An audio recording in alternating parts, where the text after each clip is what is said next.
மன்னா. யோசுவாவின் புஸ்தகம் 21வது அதிகாரம் 43வது வசனம். இந்த பிரகாரமாக கர்த்தர் இஸ்ரவேலுக்கு கொடுப்பேன் என்று அவர்களுடைய பிதாக்களுக்கு ஆணையிட்ட தேசத்தை எல்லாம் கொடுத்தார். அவர்கள் அவைகளை சுதந்திரித்துக் கொண்டு அவைகளிலே குடியிருந்தார்கள். கர்த்தர் அவர்களுடைய பிதாக்களுக்கு ஆணையிட்ட தேசத்தை எல்லாம் கொடுத்தார். இஸ்ரவேல் ஜனங்களுக்கு சுதந்திரமாக ஒரு தேசத்தை கொடுப்பேன் என்று கர்த்தர் ஆபிரகாமுக்கு வாக்கு பண்ணினார். ஆபிரகாமுக்கு பண்ணின வாக்கு தத்தத்தை தலைமுறையாக அதை திரும்ப திரும்ப ஈசாக்குக்கு சொன்னார், யாக்கோபுக்கு சொன்னார்.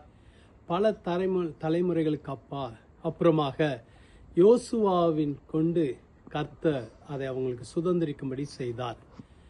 கர்த்தர் அவங்களுக்கு சொன்ன தேசத்தை கர்த்தர் சுதந்திரமாக கொடுத்தார். உங்களுடைய வாழ்க்கையில கூட கர்த்தர் உங்களுக்கென்று ஏற்படுத்தி வைத்திருக்கிற இடங்களுக்கு கொண்டு போய் சேர்ப்பார்.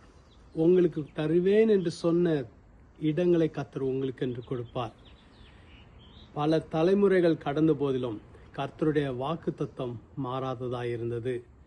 அவர் சொன்னதை நிறைவேற்றி கொடுத்தார். உங்களுடைய வாழ்க்கையில கூட என்னெல்லாம் உங்களுக்கு கர்த்தர் வாக்கு பண்ணியிருக்கிறாரோ, எந்த இடத்தை தருவேன்னு சொல்லியிருக்காரோ, எந்த இடத்துல கொண்டு போய் உங்களை நிறுத்துவேன்னு சொல்லியிருக்காரோ அதை நிச்சயமாக தருவார்.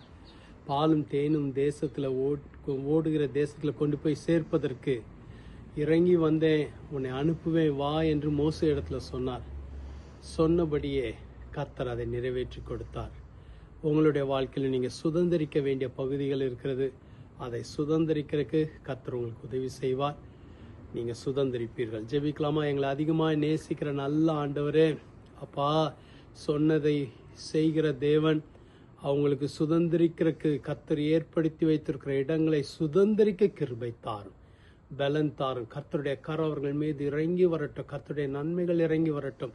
கர்த்தருடைய ஆசீர்வாதங்கள் காணப்படட்டும். இந்த நாள் அவங்களுக்கு ஆசீர்வதிக்கப்பட்ட நாளாக இருக்கட்டும்.